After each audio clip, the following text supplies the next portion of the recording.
El puesto del hombre en el cosmos, por Max Scheler. 18. 4. Teoría negativa y teoría clásica del hombre. Relación entre el espíritu y el poderío de la naturaleza, el hombre, la historia y el fundamento del universo. La corriente de las fuerzas y las causas, única que puede poner la existencia y los modos accidentales de ser, no corre en este mundo que habitamos de arriba abajo, sino de abajo arriba. Ahí está, en la más orgullosa independencia, el mundo inorgánico con sus leyes propias. Ese mundo contiene en unos muy pocos puntos esos que llamamos vivientes. En orgullosa independencia existen la planta y el animal frente al hombre. Si bien el animal depende mucho más de la existencia de la planta que ésta de la de aquel. La vida animal, en efecto, no significa solo una ganancia frente a la vegetal, sino también una pérdida, puesto que el animal ya no posee ese comercio directo con lo inorgánico, que la planta debe a la forma de su alimentación. En análoga independencia, vive la masa como tal en la historia. Tienen leyes propias sus movimientos frente a las formas superiores de la existencia humana. Breves y raros son los periodos en que florece la cultura en la historia de la humanidad. Breve y raro es lo bello en su delicadeza y vulnerabilidad. La ordenación primaria que existe entre las formas superiores e inferiores del ser, de las categorías de valor, de las fuerzas y potencias en que aquellas se realizan, queda caracterizada en los siguientes términos. Originariamente, lo inferior es poderoso, lo superior es impotente. Toda forma superior del ser es, con respecto a las inferiores, relativamente inerte, y no se realiza mediante sus propias fuerzas, sino mediante las fuerzas de las inferiores. El proceso de la vida es en sí mismo un proceso en el tiempo, con forma y estructura propias, pero se realiza exclusivamente por medio de las materias y fuerzas del mundo inorgánico. Enteramente análoga es la relación entre el espíritu y la vida. El espíritu puede lograr fuerza mediante el proceso de la sublimación. Los impulsos vitales pueden penetrar o no penetrar en las leyes del espíritu y en la estructura de las ideas y de los valores que el espíritu presenta a los impulsos al dirigirlos. Y en el transcurso de esta penetración y compenetración en el individuo y en la historia, pueden los impulsos prestar fuerza al espíritu. Pero el espíritu no tiene por naturaleza ni originariamente energía propia. La forma superior del ser determina, por decirlo así, la esencia y las regiones esenciales en la configuración del universo. Pero es realizada por otro, por un segundo principio, también originariamente propio del ser primigenio, el principio creador de la realidad y plasmador de las imágenes contingentes, el principio que llamamos impulso o fantasía impulsiva y creadora, según los casos. Lo más poderoso que hay en el mundo son pues los centros de fuerza del mundo inorgánico, que son ciegos para las ideas y las formas que constituyen los puntos de acción inferiores del impulso. Según cierta concepción de nuestra física teórica actual, concepción que se extiende cada vez con mayor fuerza, parece que estos centros no están sometidos en sus relaciones mutuas a una legalidad ontológicamente necesaria, sino tan solo a una legalidad contingente, de índole estadística.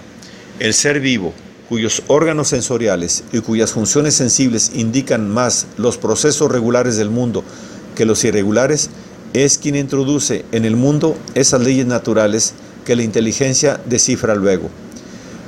No la ley reside tras el caos de la contingencia y la arbitrariedad,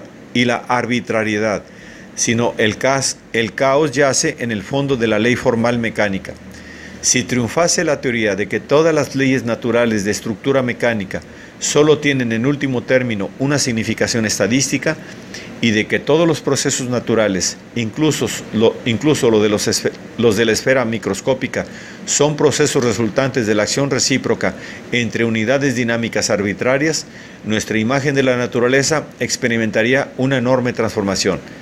Las verdaderas leyes ónticas resultarían ser entonces las llamadas leyes de figura, esto es, las leyes que prescriben cierto ritmo temporal a los procesos y, en dependencia de éste, ciertas figuras estáticas a la existencia corpórea. Y como en la esfera de la vida, tanto fisiológica como física, las únicas leyes vigentes pertenecen con seguridad a la clase de las leyes de figura, aunque no necesariamente solo las leyes materiales de la física, resultaría que la legalidad de la naturaleza volvería a ser, según esta concepción, rigurosamente unitaria. En este caso, no sería imposible extender formalmente el concepto de sublimación a todo el curso del universo. La sublimación tendría lugar, entonces, en todo proceso mediante el cual las fuerzas de una esfera inferior del ser se pusieran paulatinamente en el proceso del mundo al servicio de un ser y de un proceso de forma superior, como por ejemplo, las fuerzas que juegan entre los electrones se ponen al servicio de la forma atómica, o las fuerzas que actúan dentro del mundo inorgánico al servicio de la estructura viviente. El advenimiento del hombre y del espíritu debería considerarse entonces como el último proceso de sublimación de la naturaleza hasta el presente, proceso que se manifiesta simultáneamente, primero, en la aplicación cada vez mayor de las energías exteriores, recogidas por el organismo, a los procesos más complicados que conocemos, a los procesos de excitación de la corteza cerebral. Segundo, en el proceso psíquico análogo de la sublimación de los impulsos como transformación de la energía impulsiva en actividad espiritual. En otra forma, volvemos a encontrar este mismo proceso del antagonismo entre el espíritu y la vida en la historia de la humanidad. Seguramente no es válida tampoco aquí la tesis de Hegel, según la cual la historia descansa en un despliegue de meras ideas, nacidas unas de otras, sino que, como he mostrado ampliamente en mi Sociología del Saber, debe aplicarse la tesis de Carlos Marx de que las ideas no tienen tras de sí intereses y pasiones, esto es, fuerzas procedentes de la esfera vital e impulsiva del hombre, suelen ponerse en ridículo inevitablemente en la historia. Esta enseña, no obstante, un robustecimiento de la razón, que en total es creciente, pero fundado solo en una creciente apropiación de las ideas y los valores por los grandes impulsos colectivos y los cruces de intereses entre ellos. También debemos hacernos, pues, una idea mucho más modesta de la significación del espíritu y de la voluntad humanos en el curso de los acontecimientos históricos. El espíritu y la voluntad del hombre no pueden significar nunca más que una dirección y una conducción, como ya dije, y esto significa exclusivamente que el espíritu presenta a las potencias impulsivas ciertas ideas y que la voluntad suministra o sustrae a los impulsos que necesitan existir ya de antemano aquellas representaciones que pueden realizar en concreto dichas ideas. Una lucha directa de la voluntad pura contra las potencias impulsivas es un imposible. Intentar esa lucha no es más que excitar a las potencias impulsivas a seguir su propia y exclusiva dirección. Bien lo sabía por experiencia San Pablo, cuando decía que la ley da vueltas como león rugiente para herir a los hombres con el pecado. En estos últimos tiempos, William James, entre otros, ha hecho profundas observaciones sobre este punto. La voluntad causa el efecto contrario del que quiere, cuando se dedica meramente a combatir y negar un impulso, cuyo fin se presenta como malo a la conciencia moral, en lugar de tender hacia un valor superior, cuya realización haga olvidar lo malo y atraiga la energía del hombre. El hombre debe aprender, pues, a soportarse a sí mismo, a soportar incluso aquellas inclinaciones que conoce como en sí malas y perniciosas. No debe atacarlas en lucha directa, sino aprender a vencerlas indirectamente, empleando su energía en obras valiosas que su conciencia conozca como buenas y excelentes y que le resulten asequibles.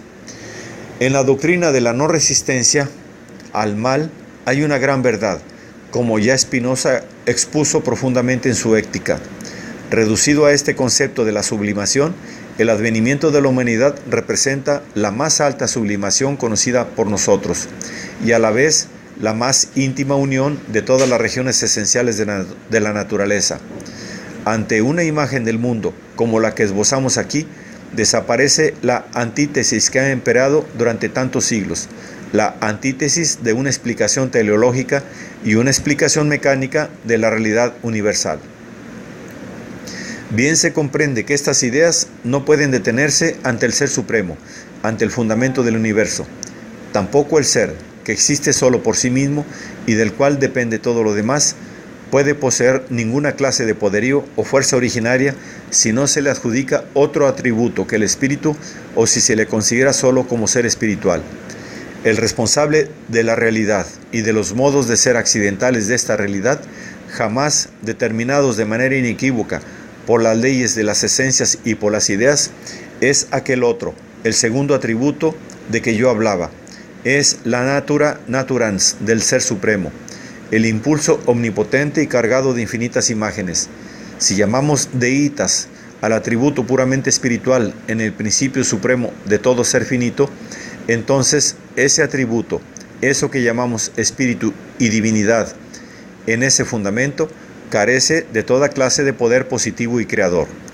La idea de una creación del universo de la nada sucumbe ante esta consecuencia. Si en el ser que existe por sí mismo hay este antagonismo originario entre el espíritu y el impulso, la relación de este ser con el mundo ha de ser forzosamente otra.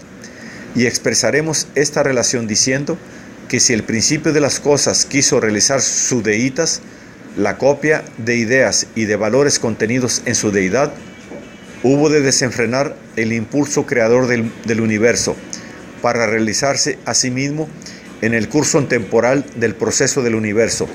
Hubo de comprar, por decirlo así, con el proceso del mundo, la realización de su propia esencia en y mediante este proceso.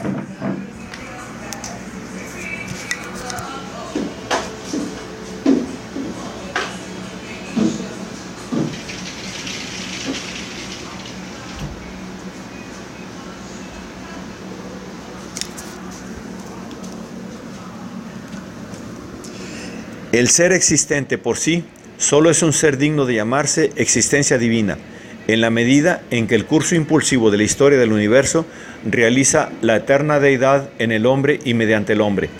Y este proceso, que en sí es ajeno al tiempo, pero que se presenta bajo una forma temporal en la experiencia finita, se acercará a su fin, a la autorrealización de la divinidad, en la misma medida en que el universo se convierta en cuerpo perfecto del espíritu e impulso eternos.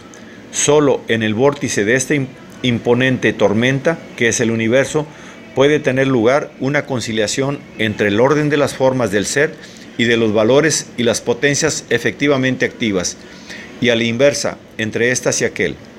Más aún, en el curso de esta evolución puede producirse una paulatina inversión de la relación primitiva, según la cual las formas superiores del ser son las más débiles y las inferiores las más fuertes.